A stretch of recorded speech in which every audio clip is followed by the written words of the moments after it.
Hello everyone, welcome to my channel. This is Priya Bhargav.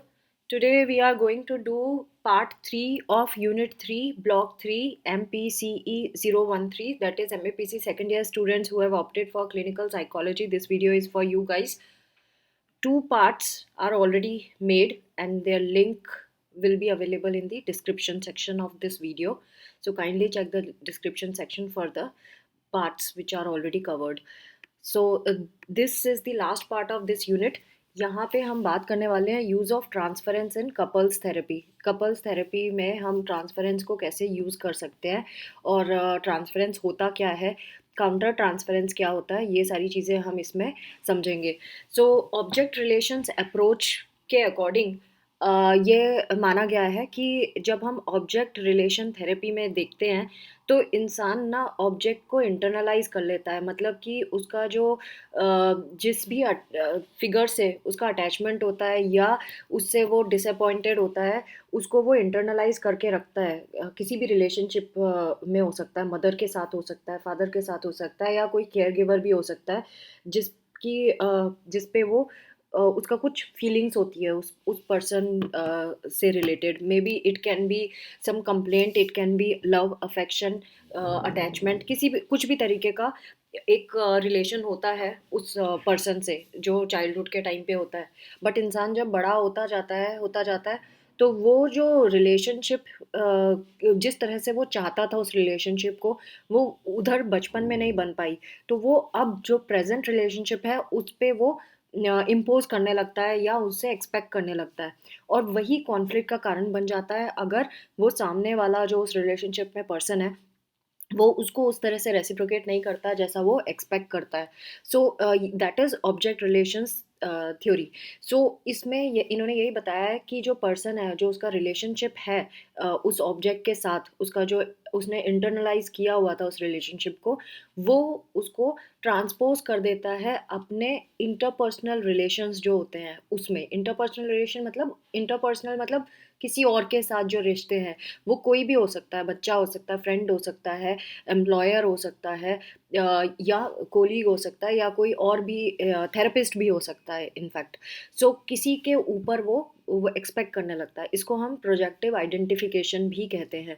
सो जैसे मैंने बताया, अलग अलग स्फेयर्स पे हो सकता है, किसी किसी के साथ भी रिश्तों में ये चीज़ देखी जा सकती है डिपेंडिंग अपॉन उसका प्रीवियस पास्ट एक्सपीरियंस क्या था. तो ये जो ट्रांसफरेंस है ये भी एक तरह का प्रोजेक्टिव आइडेंटिफिकेशन है जो थेरेपेटिक रिलेशनशिप में देखने के लिए मिलता है, जहाँ पे जो क्लाइंट है ना वो अपनी फीलिंग्स या अपने चीज़ों जो उसके अंदर चल रहा है, जो उस अपने इंटरपर्सनल रिलेशनशिप में जो एक्सपेक्ट करता है, वो थेरेपिस्ट के ऊपर निकालने लगता है. तो ये थेरेपेटिक रिलेशनशिप में भी दिखने लग जाता है. जो कपल्स थेरेपी होती है उसमें 3 पर्सन का रिलेशनशिप होता है बेसिकली, क्योंकि एक तो 2 पार्टनर्स ही हैं और एक थेरेपिस्ट खुद है, तो 3 लोग हो गए. तो अगर आप इनका परमुटेशन निकालोगे, परमुटेशन मतलब थेरेपिस्ट का फर्स्ट पार्टनर के साथ रिश्ता, फर्स्ट पार्टनर का सेकंड पार्टनर के साथ रिश्ता, सेकंड पार्टनर का थेरेपिस्ट के साथ रिश्ता, इस तरह से ये परमुटेशंस हमारे पास बहुत सारे आ जाते हैं. तो ये जो परमुटेशंस है उसके बेसिस पे अगर हम देखें कि ट्रांसफरेंस कैसे कैसे हो सकता है, तो फर्स्ट इन्होंने बताया है इंडिविजुअल वर्क हो सकता है, जिसमें जो पार्टनर है वो जो भी फील करता है वो थेरेपिस्ट की तरफ फोकस करने लग जाता है उन चीज़ों को. और जो उसके पार्टनर का इंटरनल ऑब्जेक्ट वर्ल्ड होता है वो जो भी उसके अंदर चल रहा होता है उसको वो थेरेपिस्ट के ऊपर डालने लग जाता है. ये तो हो गया इंडिविजुअल वर्क. सो इसको मैं एक बार रीड भी करूँगी सो दैट आपको और क्लियर समझ में आ जाए. There is the focused transference that each partner feels toward the therapist. दो दो पार्टनर थे, partner 1 and partner 2, husband wife suppose.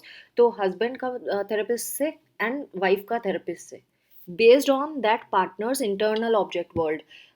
Wife का अलग इंटरनल ऑब्जेक्ट वर्ल्ड होगा, हस्बैंड का अलग होगा, एंड फिर वो इंडिविजुअली थेरेपिस्ट के ऊपर वो चीज़ डाल रहे हैं. एक तो ये हो गया. Then second is a very common triangular transference configuration. Each partner is seeking to be the one preferred by the therapist at the expense of the other. जो दोनों पार्टनर्स हैं उनमें से एक दोनों अपने अपने लेवल पे थेरेपिस्ट से ज़्यादा प्रेफरेंस मांगना चाह रहा है. मतलब उसको ये लगता है कि थेरेपिस्ट ना मुझे ज़्यादा प्रेफरेंस दे एज़ कम्पेयर टू दूसरे पार्टनर के, मेरी बात ज़्यादा सुने, मेरी बात ज़्यादा माने, इस तरह का जब कपल्स में कंपटीशन चलने लगता है, तो ये सिबलिंग्स का जो बचपन में कंपटीशन देखने के लिए मिलता है ना, कि मम्मी पापा किसको ज़्यादा प्रायोरिटी देते हैं, मम्मी पापा के फेवरेट कौन है, ये वहाँ से निकल के आया है। इस वजह से ये चीज़ होती है। तो हर एक जो पार्टनर है जो इस कपल्स ट्रीटमेंट के लिए आता है, उसकी ये फैंटेसी होती है कि जो थेरेपिस्ट है वो उसको वैलिडेट करे। हर उसके व्यूज़ को वैलिडेट करे, जो भी चेंजेस लाने हैं वो उसके पार्टनर पे लाया जाए। जो सारा जो रॉन्ग एटीट्यूड है या बिहेवियर है, वो सारा दूसरे पार्टनर का है, उसका खुद का नहीं है। तो इस तरह का वो कपल थेरेपी में शो करने लगते हैं। सो इसमें थेरेपिस्ट को बहुत ज़रूरी है जानना कि किस तरह से उसको इस रिलेशनशिप को हैंडल करना है, और उसको इस लेवल से ऊपर उठना पड़ेगा, उसको अपना एटीट्यूड और बिहेवियर इस तरह से रखना पड़ेगा कि वो एक ऐसा सेंटर ना बन जाए जो सिर्फ गेम प्ले करने में लग गया है, कि एक को प्रायोरिटी दे रहा है दूसरे को नहीं दे रहा है, फिर दे रहा है फिर नहीं दे रहा है, लाइक दैट। सो उसको एक न्यूट्रल होना बहुत ज़रूरी है जब इनके बारे में बात आती है। कपल्स को जब भी हम हैंडल करते हैं, तो पार्शियल नहीं होना है, ये थेरेपिस्ट की प्रायोरिटी होना चाहिए। सो एक तो ये चीज़ है। देन थर्ड पॉइंट इन्होंने ये बताया, complex transference that encompasses the experience of the entire 3 person group in interaction. ये जो तीनों लोग हैं, इनका आपस में जो कॉम्प्लेक्स ट्रांसफरेंस हो रहा है, मतलब थेरेपिस्ट का भी खुद का भी ट्रांसफरेंस होगा ना, वो जब इन लोगों की बातें सुनेगा, हो सकता है उसमें भी कुछ एक्टिवेशन हो जाए, तो फिर वो अपने ट्रांसफरेंस इनके ऊपर निकालेगा। तो उसके लिए भी थेरेपिस्ट को बहुत सिंसियर होना पड़ेगा, कॉन्शियस रहना पड़ेगा कि कहीं वो तो अपने ट्रांसफरेंस नहीं कर रहा है इस चीज़ में। तो कपल ट्रीटमेंट जो होता है, ये खुद ही बड़ा ही डेंजरस सिचुएशन होती है जब हम इनकी इंटीग्रिटी की बात करते हैं, इनके रिलेशनशिप की इंटीग्रिटी की बात करते हैं। तो हमें इंश्योर करना है कि ये जो कंपटीशन कपल्स कर रहे होते हैं थेरेपी में, उसकी वजह से उनकी सेफ्टी पे इम्पैक्ट ना आ जाए, उनके रिसोर्सेज को हमें यूटिलाइज करना है, इनके रिसोर्सेज इनको हेल्प करें, इनको हील करें, इनकी ग्रोथ में हेल्प करें, इंस्टेड ऑफ उनके बीच में कंपटीशन आ जाए और उनकी सेफ्टी पे बात आ जाए, उस पे हमें ध्यान रखना है। तो जब भी ये आपस में कपल्स बात कर रहे होते हैं, तो हमें ये ध्यान रखना है कि वो किस तरह की लैंग्वेज यूज़ कर रहे हैं, उनका जो इंस्ट्रूमेंट ऑफ एग्रेशन है, वो उसको तो यूज़ नहीं कर रहे हैं जब वो इंटरेक्ट करते हैं एक दूसरे से, instead of being supportive and understanding. तो आपको इस चीज़ को नोटिस करना है सेशंस में, कि उनका जो लैंग्वेज है वो किस तरह का है, वो एग्रेशन किस तरह से यूज़ कर रहे हैं कम्युनिकेशन में, और इज़ इट बेनिफिटिंग देम, और how it is benefiting them. So ये चीज़ आपको ध्यान रखना है। सो थेरेपिस्ट को रिकॉग्नाइज करना पड़ेगा और एक्सप्लोर करना पड़ेगा कि इनका लैंग्वेज क्या है, और that is very dangerous thing if they are not using a proper language, या उनकी सेफ्टी सिक्योरिटी जो है वो थ्रेट में आ जाती है। सो जो इमोशनल पावर होती है ना ग्रुप में, ग्रुप मतलब इन तीनों का जो ग्रुप बना है, थेरेपिस्ट एंड कपल का, सो काउंटर ट्रांसफरेंस होने की प्रोबेबिलिटी भी बढ़ जाती है, क्योंकि जैसे मैंने बताया कि थेरेपिस्ट की भी खुद की अपने कुछ होंगी, तो हो सकता है वो कपल से इन्फ्लुएंस होके इरिटेट हो जाए और उसको कहीं निकालना शुरू कर दे, एक एक पार्टनर से खुश हो दूसरे से गुस्सा हो, तो वो काउंटर ट्रांसफरेंस की सिचुएशन आ जाती है। सो ये बड़ा चैलेंजिंग सिचुएशन होती है, जहाँ पे थेरेपिस्ट को ध्यान रखना पड़ेगा कि वो किस तरह से रिफ्लेक्ट कर रहा है जब कपल उसके साथ बिहेव कर रहे हैं। सो वो किस तरह से रिएक्ट कर रहा है, रिफ्लेक्ट कर रहा है, और उसको किस तरह की इंटरवेंशंस यूज़ करनी है, एंड अपने जो भी थेरेपिस्ट को समझ में आ रहा है उसको इंटरनलाइज करना है। इंटरनलाइज मतलब अपने में रखना है, उसको बाहर एक्सप्रेस नहीं करना है, एक्सटर्नलाइज नहीं करना है, ये बहुत ज़रूरी है।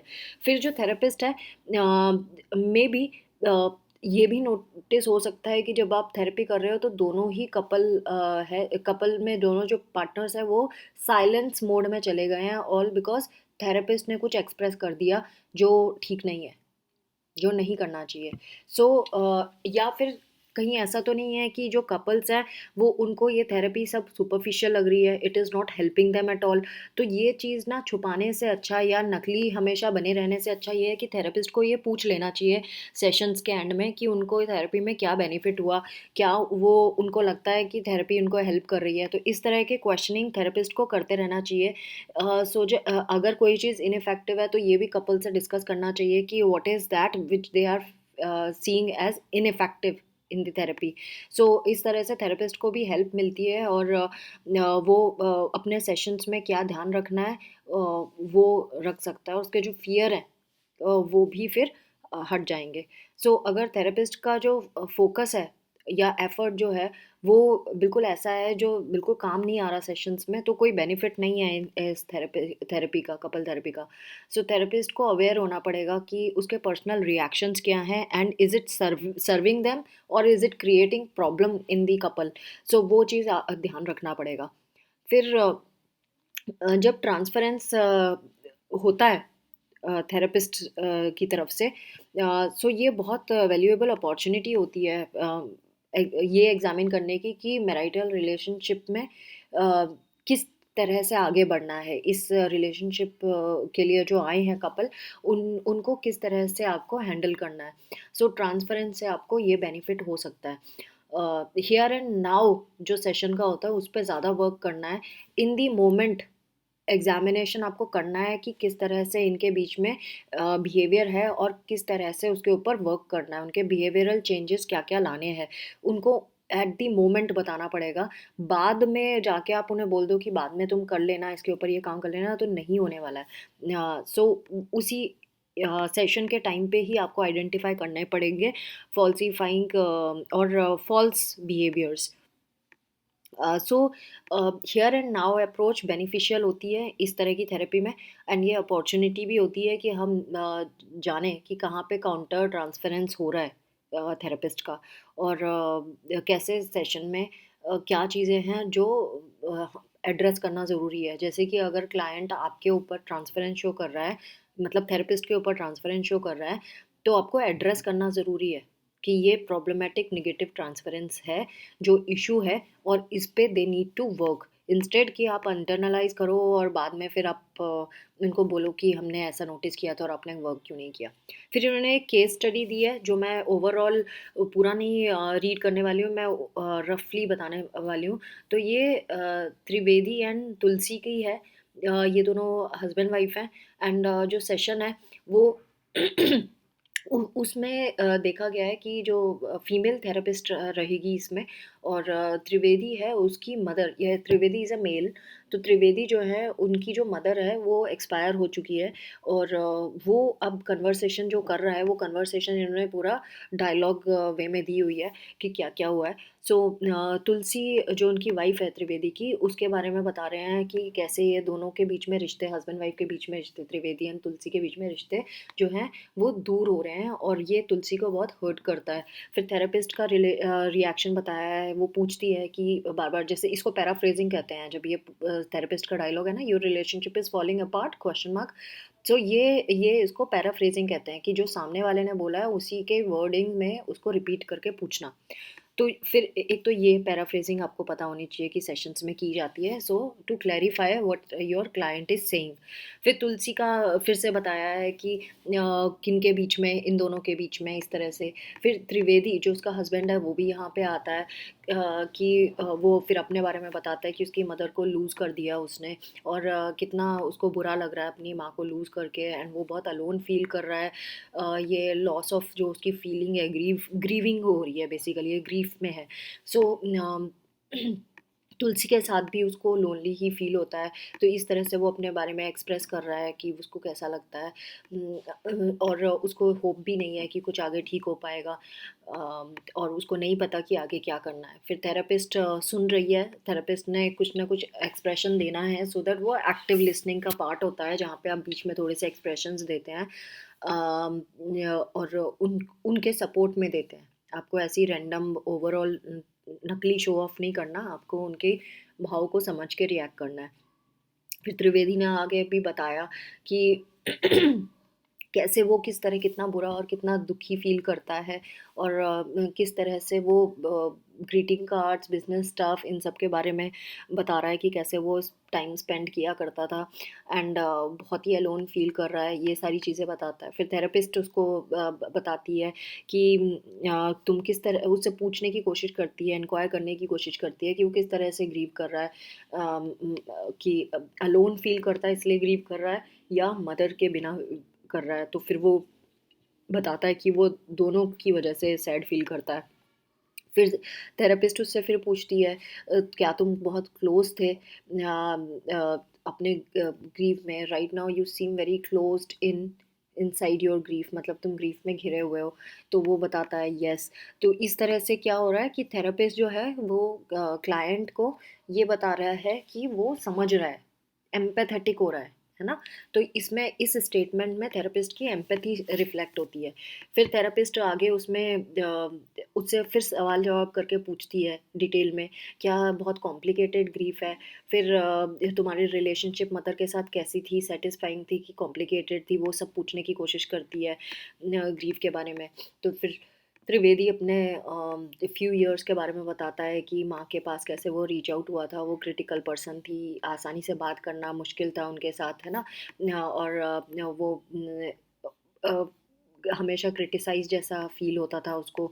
तो ये वाली चीज़ें, जिस तरह के रिश्ते थे, वो उसको एक्सप्लेन करता है। तो इसमें यहाँ पे बताया है कि त्रिवेदी एंड थेरेपिस्ट जो हैं, वो डिस्कशन करते हैं आपस में, स्पेशली वो क्वेश्चंस थेरेपिस्ट पूछता है रिलेशनशिप के बारे में, उसकी मदर के बारे में। फिर थ्रू आउट तुलसी का जो था वो चुप चुप ही है। यहाँ पे अगर आप कन्वर्सेशन देखेंगे तो तुलसी का बस एक आध बारी जिक्र आया, उसके बाद त्रिवेदी त्रिवेदी ही बोले जा रहा है ना? ये हमने देखा है और वो सिर्फ बैठ के वॉच कर रही है एज अ वॉचर। तो जो त्रिवेदी है ये रेस्पॉन्सिव है, थेरेपिस्ट के जो भी थेरेपिस्ट बात कर रहा है उसको रेस्पॉन्ड कर रहा है। एंड फिर उसके बाद इन्होंने बताया कि वो फिर रोना शुरू हो जाता है, और अ, वो बताता भी है कि वो चाहे कितना भी बुरा था उसका रिश्ता अपनी माँ के साथ, लेकिन वो उसको प्यार करती थी, एंड अब वो चली गई है, ऐसे करके वो दुखी हो जाता है। फिर अगर आप देखेंगे यहाँ पे त्रिवेदी, तुलसी एंड थेरेपिस्ट, तीनों कैरेक्टर के बारे में यहाँ पे इंटरेक्शन बताया गया है कि जो भी फीलिंग्स हैं वो ओवरवेलमिंग है, त्रिवेदी कह रहा है, एंड उसको नहीं पता कि उस फीलिंग के साथ वो कैसा रहे। एंड तुलसी जो है जितनी भी फीलिंग्स हैं उसके भी, I don't know how to be with Tulsi when she is having all these feelings. जब तुलसी के साथ भी सारी ऐसी फीलिंग्स है तो वो कैसे रहेगा। अ, फिर यहाँ पे इन्होंने ये स्टेटमेंट मैं इसलिए पढ़ रही हूँ क्योंकि ये आगे आपको थेरेपी में कैसे आगे बढ़ना है वो बताएगा, और इन्होंने यहाँ पे एक्सप्लेन भी किया है इस चीज़ को आगे। Somehow it feels like it has to be either her or me. कभी कभी ऐसा लगता है या तो वो या फिर मैं, I don't know how to work it so that we can both be depressed और सैड, और बोथ बी मॉर्निंग। तो हम दोनों ही दुखी मनाएं या हम दोनों में से एक बनाएं, क्या कुछ समझ नहीं आ रहा। इस तरह से वो बोल रहे हैं। फिर थेरेपिस्ट उनकी बात सुनती है, एंड फिर थेरेपिस्ट का क्या रिप्लाई होता है, you have the idea that Tulsi is feeling cut out because I am talking to you and drawing you out. So फिर थेरेपिस्ट ने ये एक्सप्रेशन दिया कि यहाँ पे आपको क्या दिख रहा है, काउंटर ट्रांसफरेंस दिख रहा है कि जो थेरेपिस्ट है वो उसको बता रही है कि तुलसी जो है, कंपटीशन सा लग रहा है जैसे तुलसी और थेरेपिस्ट के बीच में कंपटीशन चल रहा हो, not for sexual desires but for something else, attention आप बोलो या कुछ, सो उसका। तो यहाँ पे थेरेपिस्ट ने ये पॉइंट आउट कर दिया एक पार्टनर को, जबकि ये नहीं करना चाहिए। And I am talking to you and drawing you out, मैं तुमसे बात कर रही हूँ और तुम्हें बाहर निकालने की कोशिश कर रही हूँ। फिर ये त्रिवेदी बोल देता है, उसको एफर्म कर देता है थेरेपिस्ट को। सो फिर यहाँ पे ये उनके उसके बारे में, तुलसी के बारे में बात कर रहे हैं Trivedi. And I know part of the problem is I want somebody to take care of me, है ना? तो अब ये यहाँ पे एक्सप्रेस कर रहा है कि उसकी क्या डिज़ायर्स है, कि उसको कोई चाहिए जो उसकी केयर करे, काइंड रहे उसके साथ। एंड और ये कह रहा है कि हाँ, ये फेयर नहीं है अगर वो अपनी वाइफ से ऐसा एक्सपेक्ट करता है। और ये भी पॉइंट आउट करता है कि और ये इसको टाइम लगा कि रिकॉग्नाइज करने की ऐसा है। और ये बोल रहा है कि मुझ इसको भी नहीं पता कि how things are suppose to be any more, कैसी रहेंगी थिंग्स आगे, ये भी उसको नहीं पता, ये कंफ्यूज्ड है।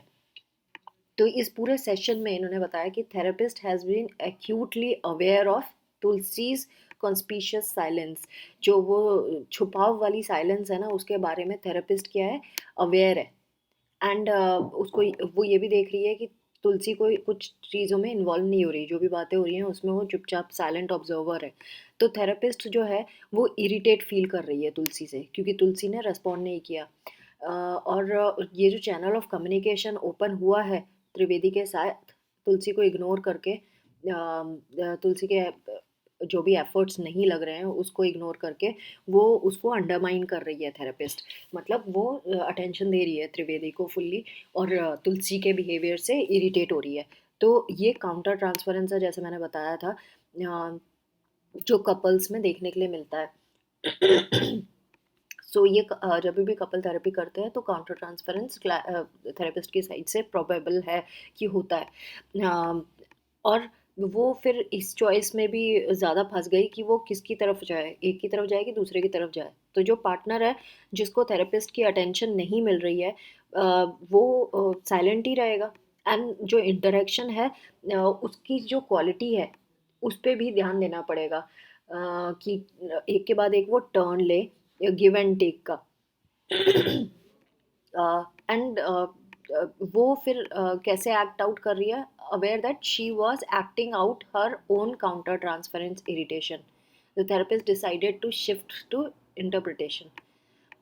नाउ फिर इसके बाद इन्होंने फर्दर कन्वर्सेशन दी है कि किस तरह से हो रहा है, एंड देन तुलसी का रोल आ जाता है। तुलसी यहाँ पे बात कर रही है एंड कंप्लेन करती है एंड कहती है कि मैं चाहती हूँ लेकिन फिर भी मैं नहीं कर पा रही हूँ, हमारे बीच के रिश्ते ऐसे हो गए हैं। सो ये जो पूरा ट्रांसफरेंस, काउंटर ट्रांसफरेंस और मैरिटल इश्यूज के बारे में यहाँ पे बात की गई है। तो ये प्री ऑडिपल, जिसे ओरल कहते हैं, ये कंपटीशन है। जैसे मैंने बताया, ये सेक्सुअल रिलेशनशिप के लिए कंपटीशन नहीं है, ये सिर्फ इमोशनल सर्वाइवल के लिए कंपटीशन चल रहा है यहाँ पे। सो ये बिहेवियर में आपको दिखाई दे जाएगा जहाँ पे आप यहाँ देखेंगे, और जो lack of give and take है वो भी मिसिंग है इनके रिलेशनशिप में। सो ये जो साइलेंस है स्पाउस की, जब थेरेपिस्ट इनको अटेंड कर रही थी, वो थेरेपिस्ट के लिए बॉदरसम था। सो जो वर्बल कंटेंट इसमें बताए गए हैं वो भी ऐसी चीज़ थी जो दिखा रही थी कि कितने सैड हैं ये लोग। फिर त्रिवेदी की जो मदर के साथ रिलेशनशिप है कितनी क्रिटिकल थी, एंड इजीली उससे बात नहीं कर पाते थे, उसके बारे में इन्होंने बात की है। तो जो टेंशन है थेरेपिस्ट की, कि वो एक को अटेंड कर रही है, अटेंशन पे कर रही है, और वो इरिटेट हो रही है दूसरे से, ये काउंटर ट्रांसफरेंस है जो नहीं होना चाहिए था। थेरेपिस्ट फिर भी धीरे धीरे जब आगे आप कन्वर्सेशन पढ़ोगे तो आप नोटिस करोगे कि जो थेरेपिस्ट है वो फॉर्मुलेट कर पा रही है कि उसके अनकॉन्शियस अजम्पशंस जो है, अ, उसके उसको वो फॉर्मुलेट कर पा रही है। फिर आगे इन्होंने यहाँ पे बाकी ट्रांसफरेंस फीलिंग के बारे में बताया है कि स्पाउस जो है वो थेरेपिस्ट की तरफ कैसे ट्रांसफरेंस की फीलिंग रखते हैं डिफरेंट डिफरेंट मोमेंट्स पे, और जो थेरेपिस्ट है वो किस तरह से कैसे अटेंड कर रही है, त्रिवेदी को अटेंड कर रही है, और तुलसी को इग्नोर कर रही है, लाइक दैट। ये भी हमने देखा। फिर जो थेरेपिस्ट की कैपेसिटी है कि वो हियर एंड नाउ अप्रोच को यूज़ कर रही है। सो और जो भी इनके बीच में टेंशन्स चल रही हैं, ट्रांसफरेंस एंड मैरिटल डायनामिक्स जो हैं, उसको भी उस पे फोकस करने लगती है और इंटरवेंशंस प्लान करती है कि कौन से इंटरवेंशंस हेल्प करेंगे। सो इस तरह से ये उस मोमेंट में जो भी चीज़ें हो रही हैं उनको उनके ऊपर वर्क करती है। फिर थेरेपेटिक इंटरवेंशंस जो मोस्ट इफेक्टिव होंगे इस डायरेक्शन में, उसके ऊपर ये फिर काम करती है, और जो भी स्ट्रॉन्ग बिहेवियर्स वो नोटिस करती है उसको भी देखते हुए फिर इंटरवेंशन डिसाइड करती है। Now frame of object relations couples therapy, इसके बारे में हम बात करेंगे। जो सेशंस हैं ये वंस और इससे ज़्यादा बार भी वीक में आप सेट कर सकते हो, पहली चीज़। दूसरा, जो लेंथ होता है वो ओपन एंडेड हो सकता है ट्रीटमेंट का। टर्मिनेशन जब भी होता है तो वो नेचुरल टर्मिनेशन होना चाहिए, जब टास्क आपका कंप्लीट हो जाए, जो भी जिस भी इशू के लिए आए थे, जो भी गोल सेट किया गया था थेरेपी में, वो कंप्लीट हो जाए तो आप टर्मिनेट कर सकते हो। जो मीटिंग्स हैं वो तभी हो जब दोनों पार्टनर पहुंच गए हैं लोकेशन पे। ये नहीं कि एक पहले पहुंच गया दूसरा बाद में पहुंच रहा है और पहले वाले के साथ आपने सेशन लेना शुरू कर दिया, ऐसा नहीं होना चाहिए। जब दोनों सामने आ जाएं तभी आप सेशन लेना शुरू करें। फिर कंकरेंट इंडिविजुअल साइकोथेरेपी के बारे में थोड़ा सा बात करेंगे हम इसमें। कंकरेंट इंडिविजुअल साइकोथेरेपी का मतलब ये है कि ये इसमें कपल्स जो है वो मतलब एज अ पार्टनर वो पार्टनर्स हैं, और उनके खुद के अपने इंडिविजुअल थेरेपिस्ट भी हो सकते हैं। सो अब जब कपल्स थेरेपिस्ट जो होते हैं वो दोनों फॉर्म में इनको थेरेपी नहीं दे सकते। मतलब कि अब कितने कितने थेरेपिस्ट हो गए, एक इंडिविजुअल थेरेपिस्ट हो गया हस्बैंड के साथ, एक इंडिविजुअल थेरेपिस्ट हो गया वाइफ के साथ, और एक थेरेपिस्ट हो गया जो इन दोनों को साथ में सेशन ले रहा है। तो टोटल 3 थेरेपिस्ट हो गए।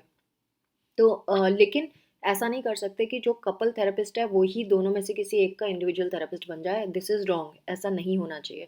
सो इन्होंने यही यहाँ पे यही बताया है कंकरेंट इंडिविजुअल साइकोथेरेपी में कि वन पार्टनर जो है वो कपल्स थेरेपिस्ट से जब अगर ऐसा किया आपने कि जो कपल थेरेपिस्ट है उसी के साथ इंडिविजुअल सेशन भी आपने सेट कर दिया पार्टनर का, तो ये प्रोबेबिलिटी ये होती है कि दूसरे पार्टनर की एब्सेंस में जब एक पार्टनर मिलता है तो रिस्क होती है कि थेरेपिस्ट जो है वो कुछ ऐसी चीज़ें लर्न करे उस पार्टनर से जो उसके एब्सेंस में बताना मतलब कि एक तरह का कंपटीशन एंड डिस्टरबेंस पैदा करेगा दोनों के रिलेशनशिप में। तो फ़ायदे से ज़्यादा नुकसान हो सकता है, कॉन्फिडेंशियलिटी का भी प्रॉब्लम हो सकता है, और थेरेपिस्ट जो है वो फंस जाएगा, कंफ्यूज हो जाएगा कि वो किसका साथ दे। क्योंकि उसको अगर एक पार्टनर क्या बोल रहा है दूसरा क्या बोल रहा है, कौन सा पार्टनर चाहता है कि ये चीज़ें नहीं ये हिडन होनी चाहिए, दैट्स वाई। सो जो थेरेपिस्ट है वो दोनों अगर हैट्स पहनेगा तो जेलसी डिस्ट्रक्टिव कंपटीशन ये चीज़ें आ जाएंगी। इसीलिए ज़रूरी है कि जब हम थेरेपी करते हैं तो अलग अलग थेरेपिस्ट होना चाहिए, इंडिविजुअल के लिए एंड कपल के लिए अलग होना चाहिए। फिर इन्होंने यहाँ पे बताया कि अगर सेपरेट इंडिविजुअल हैं और कपल थेरेपिस्ट है तो पेशेंट जो है वो अपनी अंडरस्टैंडिंग ज़्यादा अच्छे से थेरेपिस्ट के साथ शेयर कर सकता है, और दोनों जो थेरेपिस्ट हैं वो आपस में भी इंटरेक्ट करके बता सकते हैं और डिस्कस कर सकते हैं कि आगे कैसे थेरेपी में बढ़ना है। तो कपल्स थेरेपिस्ट जो होते हैं उनकी रिस्पॉन्सिबिलिटी होती है कपल को एज अ यूनिट देखे, और उनके कॉन्फ्लिक्ट्स को हैंडल करने की कोशिश करे, और दोनों को एज अ यूनिट देखेगा तो ज़्यादा हमें आउटपुट भी मिलेगा। तो थेरेपिस्ट एक ऑब्जर्वर भी होता है, लिसनर भी होता है, एक्टिव फॉर्मुलेटर भी होता है, इंटरप्रेटर भी होता है, और यही फिर कपल इंटरेक्शन को शेप देगा जब वो ऐसा करेगा। तो एक और जो टेक्निक है वो है एक्टिव बिहेवियरल इंटरवेंशंस, जिसमें हम एनकरेज करते हैं कि जो पार्टनर्स हैं वो डायरेक्ट और अटेंटिव कम्युनिकेशन एक दूसरे के साथ रखें। रादर जब थेरेपिस्ट के पास आए तो दोनों चुप करके बैठे हैं और सिर्फ थेरेपिस्ट ही उन्हें डायरेक्ट कर रहा है, ऐसा नहीं होना चाहिए। उनके बीच में आपस में जो इंटरेक्शन है वो होते रहना चाहिए, तभी थेरेपिस्ट को पता चलेगा कि एक्चुअली प्रॉब्लम कहाँ एग्जिस्ट करती है। और होमवर्क भी जो होता है जैसे कि एक्सपेरिमेंटेशन विद फिजिकल इंटीमेसी, ये एक क्रिएटिव प्रोडक्ट है जो कपल्स की इमेजिनेशन के लिए ठीक है। रादर जो जेनरिक एक्सरसाइज है थेरेपिस्ट को वो नहीं करवानी चाहिए, एक्सपेरिमेंटेशन वाली विद फिजिकल इंटीमेसी ही करनी चाहिए। जो लास्ट टॉपिक है वो है ऑब्जेक्ट रिलेशंस कपल्स थेरेपी। ये अगेन दोनों इंटरपर्सनल एंड इंट्रासाइकिक दोनों चीज़ों को अटेंड करता है। जब ऑब्जेक्ट रिलेशंस कपल्स थेरेपी के बारे में बात करते हैं तो ये फ्लेक्सिबल होता है अपनी अप्रोच में, और ये जैसी डिफ़िकल्टी है रिलेशन में डिफ़िकल्टी आ रही है उसके हिसाब से टेलर कर देता है अपनी अप्रोच को। एंड पार्टनर हर एक पार्टनर पार्टनर जो है थेरेपी में उनकी डेवलपमेंटल लेवल्स को भी चेक करते हैं इसमें, और ये जो अप्रोच है फिर उसी के अकॉर्डिंगली फॉर्मुलेट करती है कि कैसे इंटरवेंशंस हमें अप्लाई करना है, कौन से इंटरवेंशंस पे इनका इम्प्रूवमेंट होगा। सो जो ये अप्रोच है उसका जो अटेंशन है वो इस पे होता है कि इंसान रिश्तों को कैसे इंटरनलाइज कर रहा है और अनकॉन्शियसली कैसे अपने पार्टनर के ऊपर उस चीज़ को रिफ्लेक्ट कर रहा है, और कैसे बिहेव कर रहा है पार्टनर के साथ। वो चीज़ हम ऑब्जेक्ट रिलेशंस कपल्स थेरेपी में नोटिस करते हैं। तो friends, this was all about unit 3। I hope आपको ये वीडियो हेल्पफुल लगेगा। Self study is must. आप जब तक खुद नहीं रीड करेंगे तब तक आपको बहुत अच्छे से क्लैरिटी नहीं हो पाएगी। It's just a framework to help you get a gist of the chapter. I hope आपको ये बेनिफिट लगे हो इससे। And thanks for watching. Take care of yourself and do not forget to subscribe, like and share my videos with rest of the students. Take care. Bye bye.